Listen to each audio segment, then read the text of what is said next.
ආයිබෝන් කියලා පිළිගන්නවා මගේ YouTube channel එකට. අද අපි කතා කරන්න යන්නේ Epsilon NFA පිළිබඳව. අපි කලින් වීඩියෝ වලදී කතා කරා DFA එකක් කියන්නේ මොකක්ද?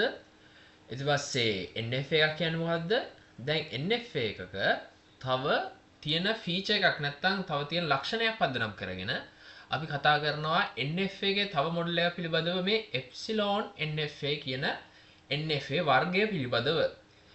මෙතනදී අපි පළවෙනියටම කතා කරන්න යන්නේ මොකක්ද මේ එප්සිලෝන් NFA එකක් කියන්නේ මොකක්ද කියන එක සම්බන්ධයෙන්. හරි. එතකොට මේක අපි සාමාන්‍යයෙන් දක්වනවා නම් මේ ආකාරයේ කෙටි යෙදුමකින් එප්සිලෝන් NFA කියලා දක්වන්නත් පුළුවන්. හරිද? එතකොට අපි මේකේ උදාහරණයක් ගමු. අපි දැන් කතා කරලා තියෙනවා DFA එකක් කතා කරලා තියෙනවා. DFA එකක් NFA එකක් කරන හැටි අපි කලින් වීඩියෝ වලදී කතා කරලා තියෙනවා. ඒ සමගම අපි කතා කරලා තියෙනවා NFA එකක් කොහොමද DFA එකක් විදිහට කන්වර්ට් කරන්න කියලා. හරිද? එතකොට DFA එකක් නම් DFA කියන ඩෙෆිනිට් මොඩල් එකක්. ඒ කියන්නේ මේක ඉන්පුට් එකකට තියෙන්නේ එක ස්ටේට් එකක් විතරයි. හරිද? ඩිටර්මිනිස්ටික් ෆයිනයිට් ඔටෝමාටා කියන එකකට එක ඉන්පුට් එකකට ට්‍රාන්සිෂන් කරන්න එක ස්ටේට් එකකට විතරයි. එතකොට ඒක තමයි මේකේ ප්‍රධානම ලක්ෂණය. ප්‍රධානම පළවෙනි ලක්ෂණේ මෙයාට A කියන එකට බිඳුවක් දුන්නම යන්නේ B ට නම් එච්චරයි. ආයි A කියන එකට බිඳුවක් දුන්නම C කියලා මොඩල් එකකට C කියලා ස්ටේට් එකකට මෙහෙම යන්නේ නැහැ. හරිද? ඒක තමයි මේ DFA එකේ තියෙන පළවෙනි කාරණා. ඊට පස්සේ NFA එකට ආවම මල්ටිපල් ඉන්පුට් වලින් මල්ටිපල් ස්ටේට් වලට ගියා. හරිද? ඒ කියන්නේ එකම සේම් ඉන්පුට් එකෙන් මල්ටිපල් ස්ටේට් වලට යනවා. එතකොට මෙතන ගත්තොත් A වලින් බිඳුව ලැබුණම යන්න පුළුවන් B ට නැත්තම් බිඳුව ලැබුණම යන්න පුළුවන් C ට. ඒ කියන්නේ මේ වගේ මෙයාට ගෙසින් පවර් එකක් තිබ්බා. මෙයාට තියෙනවා ගෙසින් පවර් එකක්. මේක තමයි මේ දෙන්නගේ ප්‍රධානම වෙනස උනේ. අපි කතා කරා අපි මේකට අදාළ ගණන් හැදුවා වෙනම වීඩියෝ වල. එතකොට ඒ ටික කලින් බලන්න ඕන මේ එප්සිලෝන් NFA එකට එන්න කලින්. ඒ ගැන අඩුම තරමේ අවබෝධයක් තියෙන්න ඕන මේ දෙකේ වෙනස. හරිද? ඊට පස්සේ මෙතනදී අපි කතා කරන්න යන්නේ දැන් මෙන්න මේ එප්සිලෝන් NFA එකක් කියන්නේ මොකක්ද කියලා. හරි. එතකොට එප්සිලෝන් NFA එකක වෙන්නේ අපි සාමාන්‍යයෙන් ගානකදී ගන්න ඉන්පුට් වලට අමතරව empty ඉන්පුට් එකක් එනවා මේ ට්‍රාන්සිෂන් වලට. හරි. මොකක්ද ඒ කිව්ව කාරණා. එතකොට අපි ගානකදී මේ වගේ ට්‍රාන්සිෂන් ඩයග්‍රෑම් එකක් ඇදලා බලමු. A කියලා ස්ටේට් එකක් තියෙනවා. බිඳුව ලැබුණම B කියලා ස්ටේට් එකට යනවා. එක ලැබුණම මේ වගේ accepting C කියලා ස්ටේට් එකට යනවා. හරි. එතකොට මේ උදාහරණයේදී මම ගන්නවා. හරි. A ගේ ඉඳලා කෙලින්ම යන්න පුළුවන් C ට empty ඉන්පුට් එකක් භාවිතා කරනවා. empty ඉන්පුට් එකක් භාවිතා කරලා යන්න පුළුවන්. එතකොට මෙන්න මේක තමයි මෙයාගේ තියෙන මේ එප්සිලෝන් NFA එකේ තියෙන ප්‍රධානම කාරණය. සාමාන්‍යයෙන් අපි භාවිතා කරන ඉන්පුට් වලට අනුව අපිට කෙලින්ම යන්න බෑ කිසියම් ස්ටේට් එකකට. ඒ කියන්නේ කෙලින්ම යන්න බෑ කියන්නේ මුකුත් නොදා යන්න බෑ. මෙතනදී අපි මේක භාවිතා කරන්නේ එප්සිලෝන් කියලා empty ඉන්පුට් එකක්. එතකොට මෙතනදී කියවෙන්නේ පටන් ගැන්මෙදිම A ගෙත් ඉන්න පුළුවන් C ගෙත් ඉන්න පුළුවන්. පැහැදිලි කාරණා. හරිද? ඒ කියන්නේ අපි ඉන්පුට් එක චෙක් කරන්න ආවොත් බිඳුව 1 කියලා මෙයා පටන් ගන්න පුළුවන්. මේ බිඳුව 1 කියන එක්කෙනා පටන් ගන්න පුළුවන්. A ගේ ඉඳන් හරි නැත්තම් මේ empty එකක් තියෙන්නේ. empty input එකක් තියෙන්නේ. ඒ කියන්නේ මේ දෙන්න අතර freely navigate වෙන්න පුළුවන්. යන්න පුළුවන්. A ගෙත් ඉන්න පුළුවන් C ගෙත් ඉන්න පුළුවන්. එතකොට මොඩල් එකට නැත්නම් අදාළ මේ transition diagram එකට පුළුවන්. කොතන ඉඳන්ද මේක පටන් ගන්න කියලා එයාගේ guessing power එක use කරලා එයාට ඒක freely තියනවා. එයාට තියනවා idea එකක්. හරි A ගෙන්ද පටන් ගන්න ඕන C ගෙන්ද පටන් ගන්න ඕන මේ බිඳුව 1 කියන string එක navigate කරන්න නැත්නම් check කරන්න. මම හිතනවා කතාව පැහැදිලි කියලා. එතකොට එප්සිලෝන් NFA එකේදී වෙන්නේ freely කිසිම ඉන්පුට් එකක් නැතුව ස්ටේට් අතර ගමන් කරන්න පහසුව සලසනවා. හරිද? එතකොට එප්සිලෝන් NFA එක රාජකාරිය මේ empty ඉන්පුට් එකේ රාජකාරිය අදාළ ස්ටේට් අතර කිසිම ඉන්පුට් එකක් නැතුව ට්‍රාන්ස්ෆර් වෙන්න. එතකොට මෙයා මේ මොඩල් එක NF එකකට වඩා powerful epsilon NF එකක් epsilon NF එක powerful than කවුද NF එක. එතකොට NF එකකට වඩා මේක powerful කියනවා මෙයාගේ මේ empty input එක නැත්නම් මේක කියන epsilon එක තියෙන හින්දා මෙයා more powerful කාටද වඩාද NF එකට වැඩිය. NF එකට වඩා powerful කියන්නේ කොහොමද DF එකටත් වඩා powerful වෙනවා මේ epsilon NF කියන එක. ඉදිරියට අපි මේක උදාහරණයක් අරගෙන කතා කරමු. එතකොට ඔයගොල්ලන්ට තේරෙවි හරි මේක කොහොමද මේ අතර නැවිගේට් වෙන්නේ කියලා. මම මෙතන ගත්තේ සාධාරණ මට දැන් ආපු උදාහරණයක්. ඔකට පැහැදිලි කරන්න මොකද්ද මේ epsilon NF එකක් කියන්නේ කියලා. හරිද? එතකොට ඔකට බලන්න පුළුවන් දැන් මේකට අනුව නම් මේ ඩයග්‍රෑම් එකට අනුව නම් මේ ට්‍රාන්සිෂන් ඩයග්‍රෑම් එකට අනුව නම් කෙලින්ම හැමතිස්සෙම මෙයා C ගින්න පුළුවන්. ඒ කියන්නේ අපි ගෙසින් පවර් එකෙන් හැමතිස්සෙම ගන්න accepting state එකක් තියෙනවා නම් ඒ accepting state එකකට යවන්නේ. එතකොට මෙයාට අනුව නම් මේ C කියන්නේ accepting state එකක්. එහෙනම් හැමතිස්සෙම මුකුත් නැතුව මෙයා accepting state එකේ ඉන්නවා නේද කියලා ගන්න පුළුවන් මේකට අනුව. මේක උදාහරණයක් විතරයි. එතකොට ඔකට idea එක ගන්න ඕන. හරි empty input එකක් තිබ්බොත් එයාට freely ඒ state දෙක අතර navigate වෙන්න පුළුවන් කියන කාරණාව.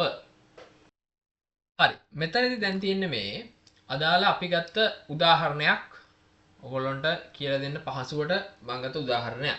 එතකොට මේකෙදි මේ දක්වන ඩයග්‍රෑම් එක මේ ට්‍රාන්සිෂන් ඩයග්‍රෑම් එක අදාළ වෙන්නේ කාටද NF එකකට අදාළව එකක් නෙවෙයි. බලපු ගමන් පේනවා මේකේ එප්සිලෝන් ඉන්නවා. මේක NF එකක් තමයි. එතකොට මොකද්ද මේකේ විශේෂාකාරය? එප්සිලෝන් NF එකක්. මේක එප්සිලෝන් NF එකක්. එතකොට මේ ට්‍රාන්සිෂන් ඩයග්‍රෑම් එක අදාළ එප්සිලෝන් NF එකට අදාළව තමයි මේ ට්‍රාන්සිෂන් ඩයග්‍රෑම් එක අපිට දීලා තියෙන්නේ. හරිද? එතකොට මෙතනදී බැලුවම අපිට පේනවා ස්ටාර්ට් නෝඩ් එක තියෙනවා. නැත්නම් ස්ටාර්ට් ස්ටේට් එක තියෙනවා සහ accepting state එකක් තියෙනවා, final state එකක් තියෙනවා. එතකොට මෙයාගේ Q not ඉඳලා කිසිම input එකක් නැතුව කෙලින්ම accepting එකට යන්නත් පුළුවන්. නැත්නම් මේ Q1 state එකටත් කිසිම input එකක් නැතුව අපිට ගමන් කරන්න පුළුවන්. හරිද?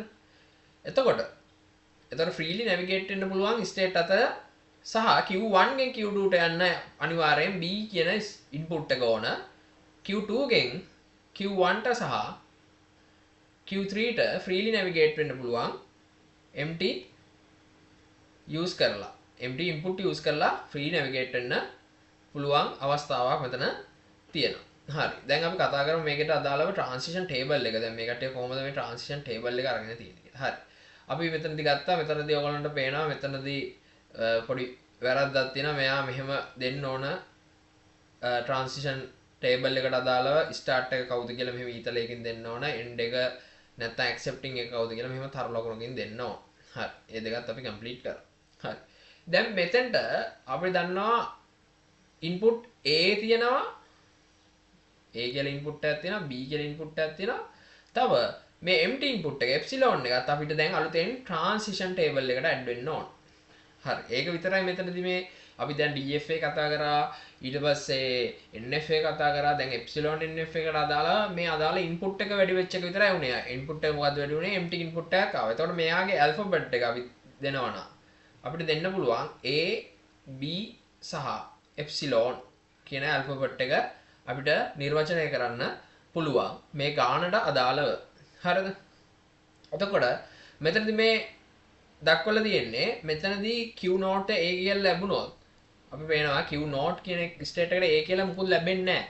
එයා empty input වලින් තමයි මේ diagram එක හරහා එහා මෙහා ගමන් කරන්නේ. හරිද? එතකොට මුකුත් නැත්තම් මෙතන null නැත්නම් මුකුත් නැති set එකක් තමයි දක්වන්න ඕන. හරිද? එතකොට මේ transition table එකේ මෙතනදී අපි කතා කරා මෙයා වෙන්න ඕන කවුද? මෙයා NF එකක් නේ.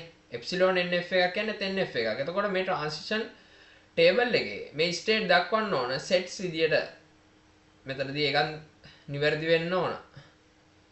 හරිද? මේ sets සකල වරහන් අවශ්‍ය වෙනවා.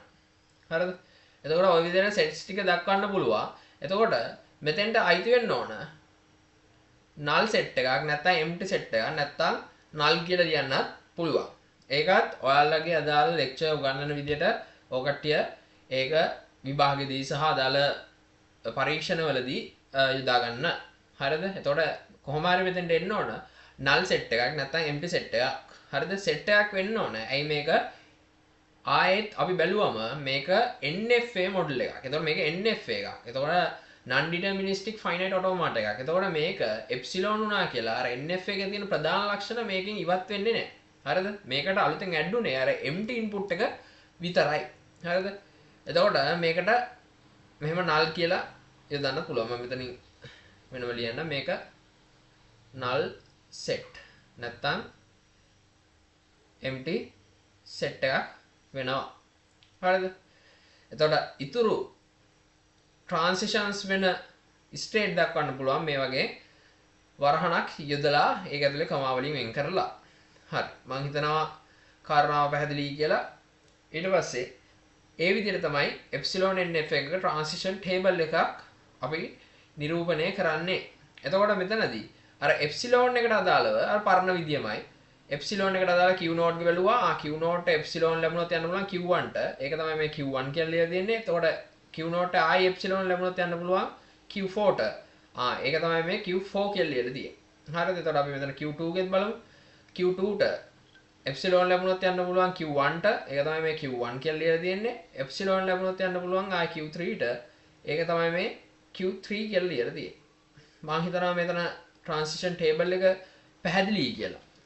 හරිද?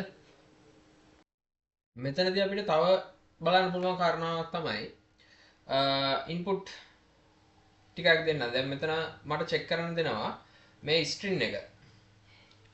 string එක a